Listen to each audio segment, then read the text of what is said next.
Powerful మీ dialogue లాగా మీ స్క్రిప్ట్ లాగా. Thank you so much. మీకు ఎంత థ్యాంక్స్ చెప్పినా సరిపోదు. And our producers Mythri Movies, Ravi garu, Naveen garu and Cherry garu, and they are like family to me. We always say that. నేను మోస్ట్ ఆఫ్ దేర్ ఫిల్మ్స్ నేనే చేశాను. అండ్ ఇంకా విచిత్రమైన విషయం ఏంటంటే, ఐ థింక్ దిస్ బ్యానర్ వాళ్ళు వేరే సినిమా చేసి వేరే మ్యూజిక్ డైరెక్టర్తో చేసినప్పుడు కూడా ఫస్ట్ నాకు ఫోన్ చేసి చెప్తారు, సార్ ఈ సినిమా వీళ్ళతో చేస్తామని. సార్ అదేంటి సార్ నాతో చెప్పారు. సో అంత క్లోజ్ మేము.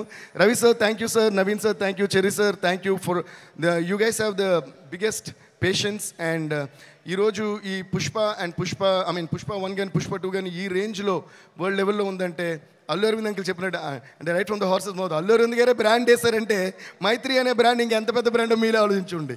So thank you so much for everything. And ముఖ్యంగా ఇంకో మనిషి గురించి నేను మాట్లాడాలి, మా లిరిక్ రైటర్ చంద్రబోస్ గారు. ఎందుకంటే పుష్ప 1 సాంగ్స్ కానీ పుష్ప 2 సాంగ్స్ కానీ ఇంత పెద్ద హిట్ అవ్వడానికి కారణం, ఎప్పుడు కూడా ఒక పాట హిట్ అవుతుందంటే మ్యూజిక్ మాత్రమే కాదు, దానిలో వచ్చే ప్రతి పదం, ప్రతి వర్డ్. బికాస్ ఒక సినిమాని ఎంతమంది కష్టపడి తీసినా face of the film hero. అలాగే ఒక పాటను ఎంత కష్టపడి